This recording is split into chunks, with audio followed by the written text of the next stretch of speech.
حسن کا پہلا سفر، حسن کا پہلا سفر، علی کا دوسرا بسر، امام تیسرا حسین ہے، ہاں نہ پوچھئے کہ کیا حسین ہے۔ شیر پہ ذرا غور فرمائیے گا۔ قضا کے بعد پھر مجھے نئی حیات مل گئی، عذاب سے فشار سے مجھے نجات مل گئی، سوال جب کیا گیا اے کون تیرا رہنما، تو میں نے کہہ دیا حسین، تو میں نے کہہ دیا حسین ہے، تو میں نے کہہ دیا حسین ہے۔ کرو کہ گر مخالفت غم حسین کیا، وہ حشر میں کہ الحفیظ واللما، جہاں بھی چھپنے جاؤ گے کہیں جگہ نہ پاؤ گے، کہ ہر جگہ میرا حسین ہے، کہ ہر جگہ میرا حسین ہے۔ سبحان اللہ سبحان اللہ۔ شہید کربلا کا غم جسے بنا گوار ہے، وہ بد عمل ہے بد نسب، اسی پہ بے شمار ہے، ارے دشمن ازا، ارے دشمن ازا، تو مر ذرا لہد میں جا، پتہ چلے گا کیا حسین ہے۔ اب جو شعر سنانے لگا ہوں میں، یہ میرے والد صاحب نے بھی پڑھا ہے، اس کے شعر کے بعد شاعر نے قلم توڑ دیا۔ حسین ہے حسین ہے حسین ہی حسین ہے، حسین ہی حسین ہے، حسین بس حسین ہے، حسین بس حسین ہے، حسین ہی حسین ہے،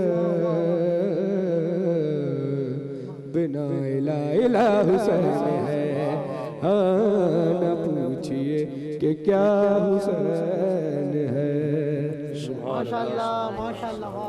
جناب مجدد صابری ہمارے ساتھ ہیں، ٹرانسمیشن میں ہمارا حصہ ہے، تو عالم کے بول میں آج ہم زیادہ بات نہیں کر پائے۔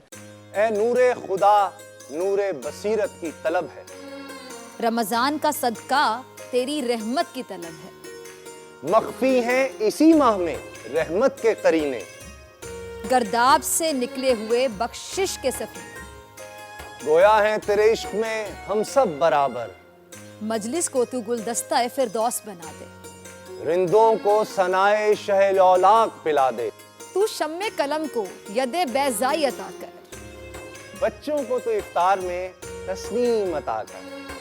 رمضان مبارک کی خصوصی نشریات رمضان میں بول، صرف بول انٹرٹینمنٹ پر۔ رمضان میں بول